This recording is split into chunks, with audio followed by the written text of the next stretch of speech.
Grand Teacher relate les histoires de la finance. Bienvenue sur Grand Teacher Relate, le podcast qui vous plonge au cœur des grands événements économiques et financiers. Aujourd'hui, nous explorons la bulle d'Internet des années 90 et le scandale Enron, deux événements qui ont bouleversé des vies et changé à jamais notre monde. Écoutez les voix de ceux qui ont vécu ces drames en première ligne. Imaginez-vous en 1999, l'air est rempli d'optimisme et de promesses de richesse facile. Internet est en pleine expansion, les entreprises .com poussent comme des champignons et Wall Street ne parle que d'innovation et de croissance sans limite. Jane Doe, ancienne employée d'une start-up .com. Chaque jour était une nouvelle aventure. On travaillait tard dans des bureaux ouverts, entourés de gadgets dernier cri et d'une énergie effervescente. Les investisseurs nous couraient après, prêts à investir des millions dans nos idées, même les plus folles. Mais derrière cette façade de succès, les fondations étaient fragiles. Beaucoup d'entreprises ne généraient pas de revenus réels. John Smith, analyste financier à l'époque.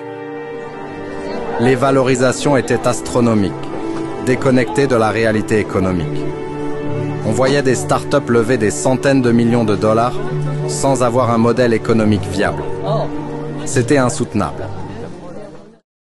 En mars 2000, le rêve se transforme en cauchemar.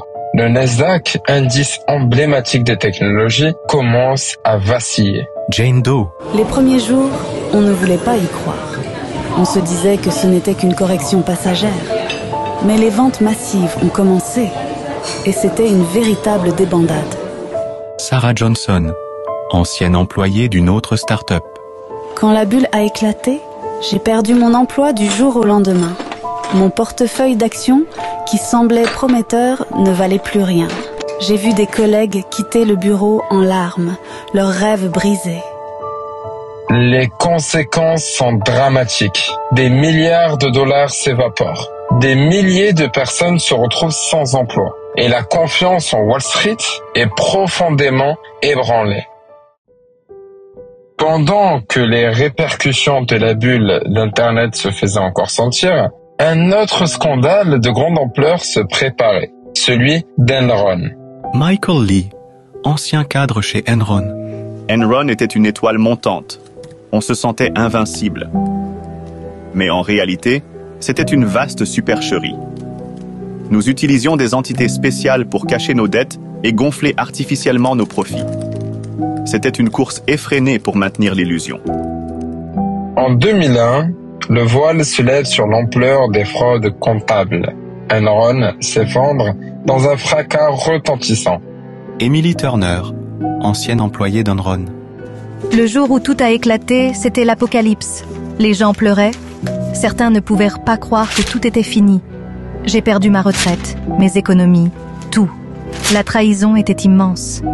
Le scandale Enron laisse des milliers de personnes sans emploi et dévastées financièrement. Il conduit à des réformes réglementaires majeures, notamment la loi Sarbanes-Oxley, destinée à améliorer la transparence et la responsabilité financière. David Wilson, régulateur financier. Enron a été un électrochoc.